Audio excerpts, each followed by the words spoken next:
be breaking my talk into 3 parts. The first part is going to be, do human rights exist? The second part is going to be how rights change over time. And the third part, which I'm going to spend woefully little time on, is the state of human rights in Canada. This is going to be a bit of a long talk. It's going to be pushing the 15 minutes. So while I really, really do want questions, it would be beneficial if you could save them until the end of the talk. So let's get started. Human rights, do they exist? So obviously they're a concept, so I can't point to human rights on a map. I can't show you where on the human body you would find human rights. But so what do I mean by do they exist? Human rights often are broken down into 2 different categories. Legal rights, which are rights that are given by laws, and natural rights, which are unalienable, universal rights. They're rights that apply to all people, regardless of laws and culture and religion or anything else. They're rights that everyone always absolutely has. So my big question is there really such a thing as natural rights? Are there any rights that are so intrinsically linked with human society that either human society could not exist without them or they would be a necessary consequence of human society? I feel no. They don't exist. Every single right that we have is a right that we have granted ourselves through laws or culture or through tradition. And the reason I feel this way is that for every right that I can think of, and I think every right that exists, there is at least one society in which some group of people, usually a decently large group of people, have been denied that right. And part of the problem is that inalienable means you can't take them away. And there have been a lot of societies that had slaves, and almost every society, maybe every society, has had prisoners or prisons or some sort of concept like that. So it pretty much precludes everyone having all rights all the time. And the other problem with universal is sometimes people really, really think that they're given universal rights, and they don't quite do it. So I'll give an example right away from the US, because the U.S. Constitution and the Bill of Rights is something that pretty much every Bill of Rights since has taken from. The Canadian Charts of Rights and Freedoms has a lot of word-for-word copies from the Bill of Rights. The UN Declaration of Human Rights takes a lot of words directly from the United States Bill of Rights. So in 1786, the U.S. declared independence, and right at the beginning, they found the truths to be self-evident that all men were created equal. So it turns out that's maybe a bit less true. In fact, just next year at the Philadelphia Convention, they were trying to work out how their government was going to actually work. And so they got to the legislative branch, the branch that makes laws, and they decided to break it into 2 parts. There's the Senate, which has equal representation. Every state has 2 senators. And then there is the House, which has the number of people that you have in a state roughly equal the number of representatives you have. And so the problem they got to is U.S. maybe had some slaves, maybe a lot of slaves, and while slaves weren't going to vote, because why would slaves get the right to vote, the problem was that the United States government still needed to provide services to everyone, including slaves. So they ran into a problem. The northern states, who didn't have any slaves or had very few slaves, felt that only free blacks should count as people. Whereas the southern states, having lots of slaves and wanting lots of votes and wanting lots of subsidies, felt, slaves really were people in so much as they were still slaves. So they should count as people in one very small respect. So there was a big debate about this, and they actually tried several times to work through this problem, and eventually they came to a compromise called the 3/5 compromise, in which a slave is worth 3/5 of a person as it comes to representation or taxation and stuff like that. So just a year after they said all men are created equal, they said, wait, actually, except for some people, we're going to do some fractions here, but we think we can get the math exactly right. So to get down to specific natural rights that people often talk about, the 3 most common you hear about are life, liberty, and pursuit of happiness. They're in the Declaration of Independence. They're in the Declaration of Human Rights made by the UN, and I think they are in no way natural rights. Because, first of all, life. A number of societies, let's say the Aztecs, had human sacrifices. People didn't really choose to be sacrificed often. So those people were being denied their right to life. Likewise, lots of places execute prisoners. So again, people don't have an absolute right to life. It clearly can be taken away from them, which means it's not inalienable and it's not natural. In terms of liberty and the pursuit of happiness, to pick a very recent example of things still going on, the US has the concept of life in prison with no chance of parole. In fact, the US has put people in prison for life who weren't even the 18 yet. So we've taken people and put them in prison for their entire adult life. Clearly, those people don't have liberty, and they don't really have an opportunity to pursue happiness. So those aren't inalienable rights. In terms of other things that we often think of as rights that everyone obviously has, freedom of speech, obviously awesome. Unfortunately, even the country we come from, UK, doesn't have it. So it's not an inalienable right. And that even gets more difficult because we have the concept of free speech, but there are restrictions to it. I can't slander someone, so there is some sort of restriction on my rights to free speech. And let me just say, I think that's a good thing. I'm not saying absolute rights are recommended. I'm just saying it means that they can't be considered inalienable rights. Likewise, the right to a fair trial and not to be detained without cause is something that we often like to think about, something that absolutely everyone has. It's an intrinsic quality of humanity that people should have these things. But, there are lots of people who go to prison and have no trial whatsoever, like, let's say, anyone in Guantanamo Bay right now. And there are lots of people who have had trials, but, a Stalinist show trial isn't really a trial at all. So I don't think that a fair trial and the right not to just be imprisoned indefinitely is an intrinsic human right that we have. It is something that we have to earn for ourselves. Finally, the other one that we usually like to think about as obviously a right everyone has, the right to not be tortured. The problem with thinking of that as a natural right is there was a very long period of time in which almost everyone constantly expected and feared the Spanish Inquisition. It was a real fact of life. Even now, to pick on the US because they like to think of themselves as a bastion of rights, they torture people. They waterboarded people. They keep people in solitary confinement for indefinite periods of time. Those are torture. We torture people. Therefore, the right to not be tortured is not inalienable. So I know someone out there is thinking, well, you've forgotten this right that totally everyone has. You may be right. Tell me about it after the talk, at the question period, and you can prove me wrong, and I'll look dumb. But moving on. So there are certain groups of people that often bear the brunt of not getting rights. There are a lot of people who tend to be routinely denied rights. For instance, outsiders, people who aren't part of a country or a society, often don't have the same rights as those inside the society. For instance, I don't have Canadian citizenship. I can't vote, even though voting is a right in Canada. In terms of other groups that tend to get denied, people with mental health issues. For instance, in the US, 39 states have laws that restrict or prevent people with mental health issues from voting. Prisoners routinely have rights removed from them, sort of by definition, in the same way that slaves often have their rights taken away from them, because that's roughly how we would even define those two things. Another group that always seems to get the brunt of things is minorities, whether it's racial, cultural, or religious minorities. For instance, in the US, even once blacks technically had the right to vote, a number of southern states didn't really feel like that was a good idea. So they put in place literacy tests. And the idea was that if you weren't literate, you shouldn't be able to vote because you can't understand the issues.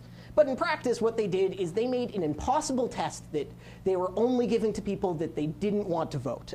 So the way the test would be formatted, I've looked at a test that Arizona used to give, or Arkansas, one of the two. It was a state. And the way the test worked is you had 10 minutes and there were 30 written questions, and if you gave any wrong answer, you couldn't vote. Now, it was a literacy test, so I figured that, I could read and write, I could probably pass it, and I had my mom and dad do it because my dad's got a PhD and my mom literally is a copy editor for a living. So they're pretty experienced with this whole reading writing thing.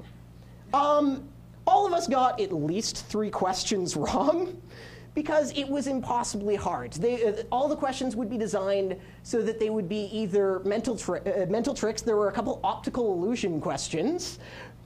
To give an example, if anyone's ever seen the triangle of text where you're supposed to write out what's inside it, and it says Paris in the spring, but it actually says the because it skips lines. So it would be tricks like that to stop people from voting. Or there would be questions that would be completely ambiguous. So no matter which way you answered them, someone could argue, and no doubt would argue, that you answered it incorrectly. In terms of other groups that often are less fortunate in terms of rights, lower class individuals, obviously in any very caste-based society, like let's say India, people who are in the lower caste don't have nearly the same rights as people in the upper castes.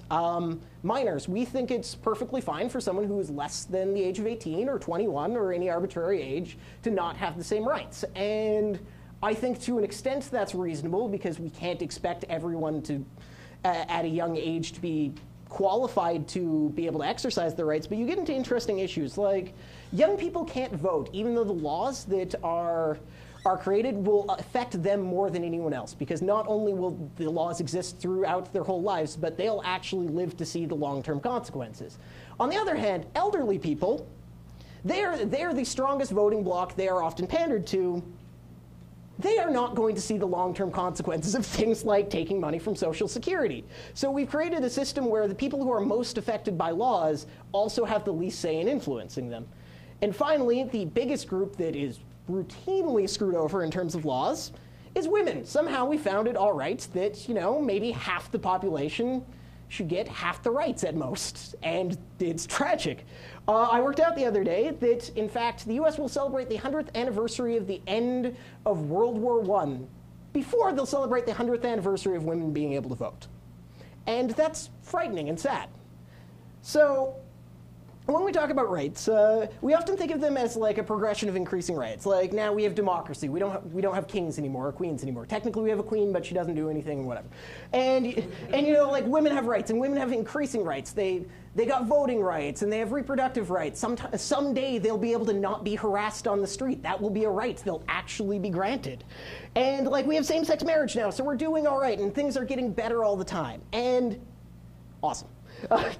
And in many ways they are, but laws don't, rights don't just increase over time. There are also rights that we lose. For instance, historically, if you look, Prohibition, the U.S. had the right to drink, lost the right to drink, and then gained it again. Likewise with marijuana, until the early 1900s, marijuana was completely legal. In fact, when a group of people wanted to get rid of marijuana, they changed the spelling of marijuana so the H became a J, so it would look more like Tijuana, because lots of people didn't like Mexicans, and they figured. This is the truth. Lots of people didn't like Mexicans, and if they made marijuana look more like a Mexican thing, then it would be easier to ban it. And, in the US and in Canada and elsewhere, we're starting to see pushback on those kinds of things, but those are rights that we once had and don't have anymore. In terms of rights that exist now but are going away, when the US Constitution was made, the right to bear arms was seemingly an obvious right. Everyone thought they needed the right to have guns to protect themselves from tyranny. But in the last 100 years or so, as new constitutions have been made, very few countries have enshrined that right. In fact, generally, if a country references guns in their constitution in the last 100 years, it is specifically to add restrictions to gun ownership. And then in terms of rights that exist now but won't exist in the future, right now we've been seeing that privacy is changing. The Edward Snowden leaks have suggested that essentially, in many ways, none of us really have any privacy. And the way technology is improving, I don't know if there's actually a chance for us to ever gain these rights back. It may be impossible for us to have privacy the way we did before. So finally, I'm just going to very briefly talk about human rights in Canada. Obviously, there are lots of human rights issues, and I'm going to mention 5 of them. But first and foremost, by show of hands, who has heard of the notwithstanding clause? For those of you who have not heard of it, in the Canadian Charter of Rights and Freedoms, we have an article, I think it's Article 32, but regardless, we have an article that says you can make a law that ignores anything else in the Charter of Rights and Freedoms, as long as you say, notwithstanding this right that everyone believes should be universally true, I'm going to make a law to restrict it. For instance, France has some language laws in terms of signage that, in spite of freedom of speech, signs have to be in French. Quebec. What did I say? I wouldn't be surprised, but that's unrelated. Thank you very much. So the only restriction with the notwithstanding clause is every 5 years you have to reaffirm the law, because I'm sure no one can think of any example in which over a 5-year period of time, the majority would anyway want to subjugate a minority of people and violate their rights. So in terms of other issues that are going on right now, there is a muzzling of scientists, specifically climate scientists in Canada. It's a real freedom of speech issue. It seems that we've decided that the money we get from the tar sands is more important than an honest discussion about the potential problems of the tar sands and other issues. Beyond that, there have been some really major collective bargaining issues in Canada in the last couple of years, and I don't think there's been a lot of talk on them. In the last 3 years, both Canada Post and Air Canada have been forced back to work. They have been stripped of their rights to strike, and that's a real big issue. A couple other things quickly. Drug policy, because it's sort of in the news again, because Trudeau has said that he smoked marijuana before. Shock, surprise. And finally, something that isn't being talked in Canada I think is really important, is the right to die. I have trouble thinking of people having rights and not having the right to choose whether or not they want to continue living.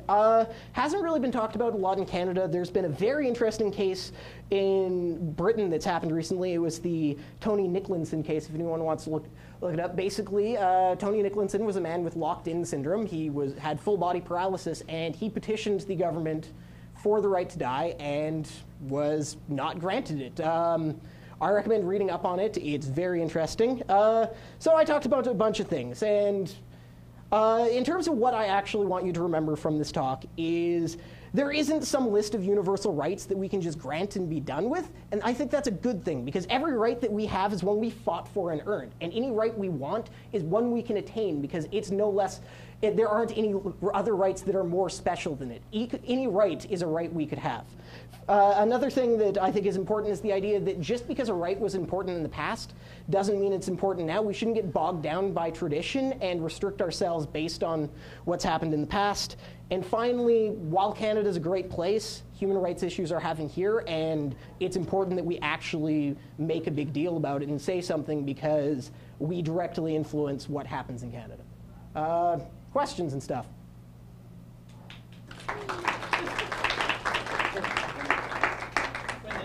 Yep. I think you pointed out the main problem, or the common thing I hear throughout everything you point out, was that it's like the government restricting freedoms on people. Okay. Would you agree with that? Is that like that's what it sounds like as the common thing? Like the government's either granting or taking away granting. I would probably be a bit weaselier and say society instead of the government. In practice, government is almost always the driving force in laws, although in the past the church has been although the church was essentially acting as a government. Yes, in practice, I would say that's what I'm saying. Yeah. Well, because, for example, I mean, the majority of Canadians want marijuana legalized, but yet it hasn't happened, right? Yeah. So it doesn't seem like the government and the will of the people are always in line with each other. I would agree with that, and that's why it's important for us to take a stand, because we should be able to define what happens in the country, in so much as we're not, as a majority, doing horrible human rights violation stuff. We should not do that ever. Jim. So it seems like in your talk that you didn't make a distinction between contravening a right that somebody has and that person not having the right at all. Is there really a distinction to be made there, or is that? I think there potentially is. I feel that if a right is like systematically being taken away by a group of people, that is equivalent to not having that right. But I think the distinction, was that a difference? Yeah, and like obviously, I could murder someone. That doesn't mean murder's all right. I just people can take actions that are in contrast to what the laws and rights are, but in a more aggregate sense, if it's happening systematically to a large amount of people, it's equivalent to that right not existing, in my mind. Obviously subjective. Do rights exist? Is there any right that exists? Not outside of what we create. They are a concept that we apply to things. I think rights are a kind of law, essentially. And so they don't exist in nature. They don't exist without us. They're something that we define and impose on ourselves. I might disagree with that, actually. Interesting. I think there is a right that is, there's this concept of positive versus negative rights. I don't know if you've heard that before. Yeah. So a negative right is something that you can just do. I have the right to do this because I can. I have the right to open my mouth and talk because I can. Whereas a negative right would be something that relies on someone else. Like if I have the right to welfare, that relies on the government taking money from one person and giving it to me, right? It's not something I'm doing. So I'd say that there are some rights that actually exist, even though there are still concepts, which would be my ability to do them, like the right to walk down the street, for example. There, I think we get really into semantics because obviously someone could imprison you specifically so you couldn't do that. I will say I find it useful to make a distinction between like the sort of holy rights that we think, holy is a good word to use here, oh great, that we think of like the rights to life that absolutely can be taken away in my mind, but I will grant you that I can't really, in practice, I can't really stop you from doing a bunch of your positive rights. I just have an opinion. I'm curious whether or not you agree.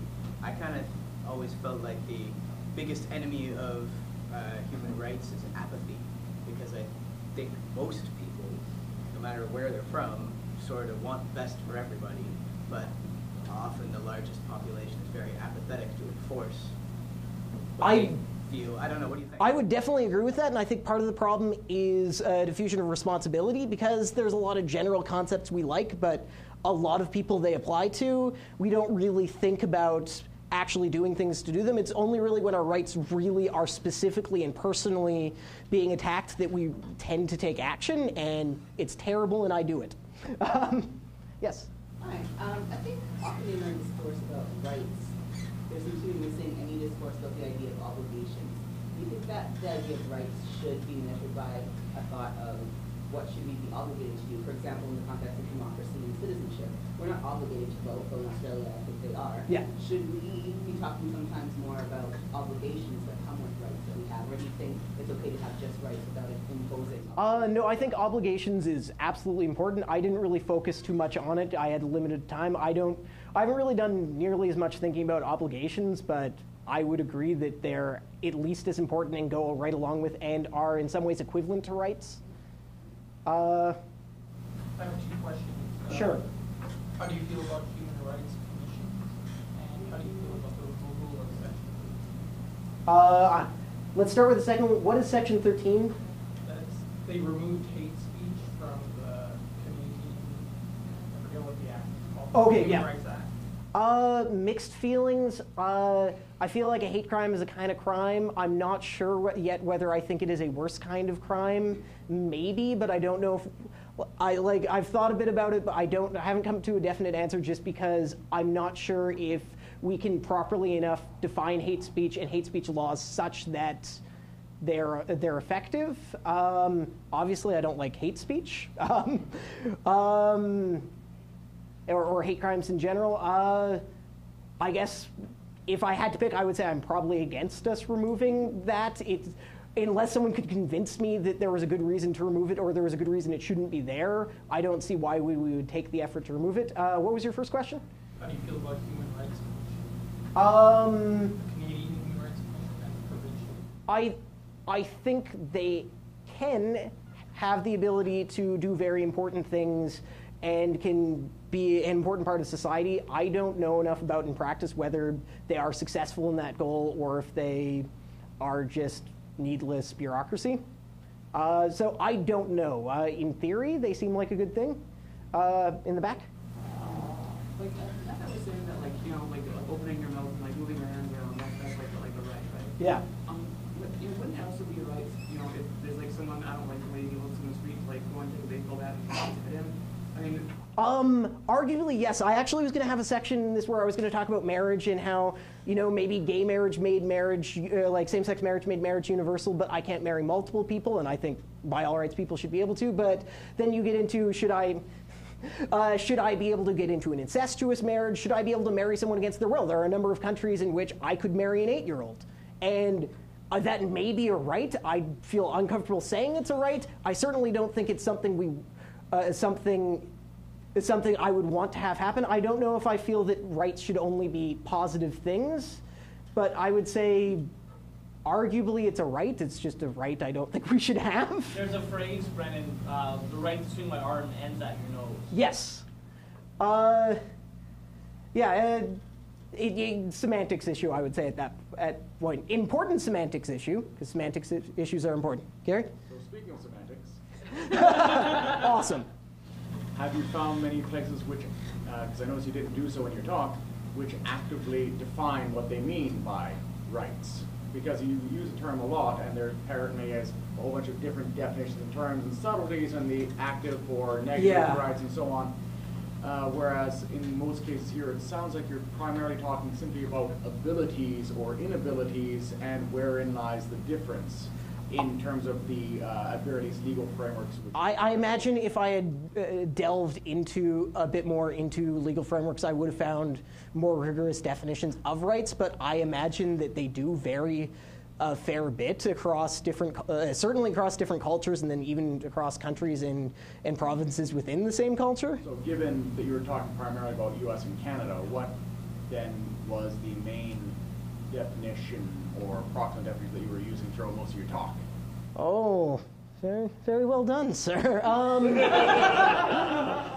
I will admit I thought of them in sort of a fuzzy general sense of obligations, ability. I didn't think in terms of obligations, but it was a good idea. But like things people are able to do and shouldn't, and things that that others shouldn't be able to restrict people from being able to do. I realize that's not a good definition. You've called me out on this, and my bluff has been found.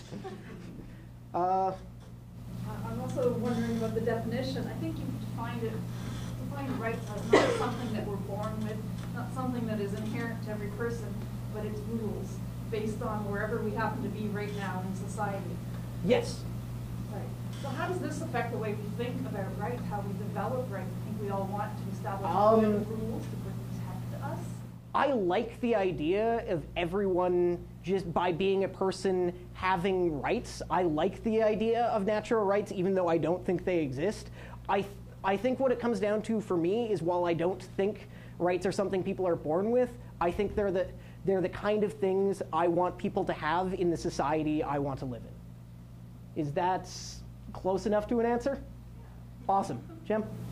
So just real quick, the Life, the Universe, and Everything Else podcast is produced by the Winnipeg Skeptics and the Humanists, Atheists, and Agnostics of Manitoba did discuss hate crime legislation in Canada on one of our episodes.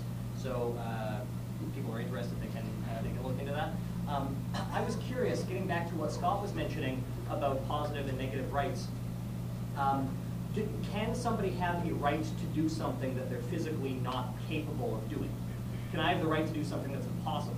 Now you may say yes or no, but then you should keep in mind that the things that we are able to do change over the course of our lives as well. So if I have the right to free speech, but then somebody disables my ability to communicate in any way, do I still have that right even though I can't?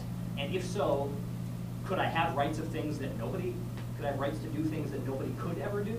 To answer your first question glibly, yes. I think there's a difference between having a right and having the ability to exercise that right. To not go to like physically unable, but I have never been in any sort of court case. I have not been able to exercise my right to non-incrimination. So I don't think that right doesn't exist just for me just because I haven't used it yet. I think that in terms of a right someone could have that, but no one could exercise. Well, I think that sort of speaks to the idea of natural rights not really existing.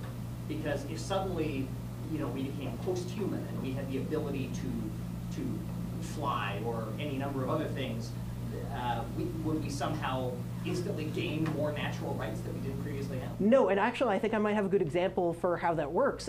Property rights in the past, you in some places had the property rights all the way from the bottom of the ground to the top of the sky. But then we invented airplanes, and it did really seem convenient if people could fly places, since that was a thing we could do now. And so what happened is, through courts, it was decided that your rights did not, your property rights did not go all the way up into space. So I think there has to be an external action to enable those rights. Although it also gets difficult because there are some things where there are rights that we may have that aren't enshrined by law but are just enshrined by culture, and if something were to suddenly change, it might so happen that all of us viewed the situation the same way, so we all immediately sort of granted ourselves those rights. From some of what you're saying, it sounds like you believe that there should be certain rights that are universal. I feel that there are some rights that every person should have. Okay, so the second part of my question is, who do you think should be enforcing that? Who's going to ensure across the globe that those rights are consistently maintained? I think it is impossible to actually, in practice, do that. I think the UN is a nice idea, and I think more specifically, smaller groups that are closer to the problem are probably best for dealing with it. Governments, like local governments, even down to municipal governments, should in practice be the most able to grant rights to people in those locations. The problem with the UN, for instance, is it's a very large group with a lot of very diverse people in it, so it's going to be harder to find people who agree on things. I think that it's an impossible problem, but it's a problem we have to try for, and everyone needs to push for their governments to do things, and potentially for their governments or other organizations to do places even where they don't have jurisdiction, because sometimes human rights are, granting people human rights is more important than any other law or agreement that's in place. Take one more question. Eric? Okay. It seems to me like there is a distinction in many governments between rights that people have the ability to, or people have the right to do something, but they may not have the ability.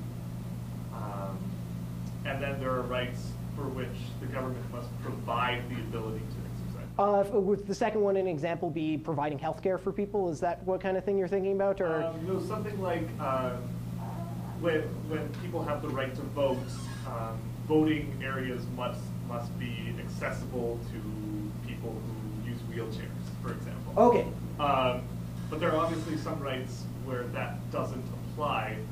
For instance, the government doesn't necessarily have to provide a way for people to express themselves when they're in a coma, for instance. But they have proxy rights. I would say in terms of things where the government has to take actions, one way to view it might be that the government has forced upon themselves obligations to people. Since I feel rights are artificial things, I'm perfectly fine with the idea that we have different kinds of rights and they just work however we define them. So it just really comes down to how they've codified rights. And also, there you get into the problem for, let's say, someone being in a coma. It may not be possible for the government to do anything, so practicality has to be a concern as well. Okie dokie.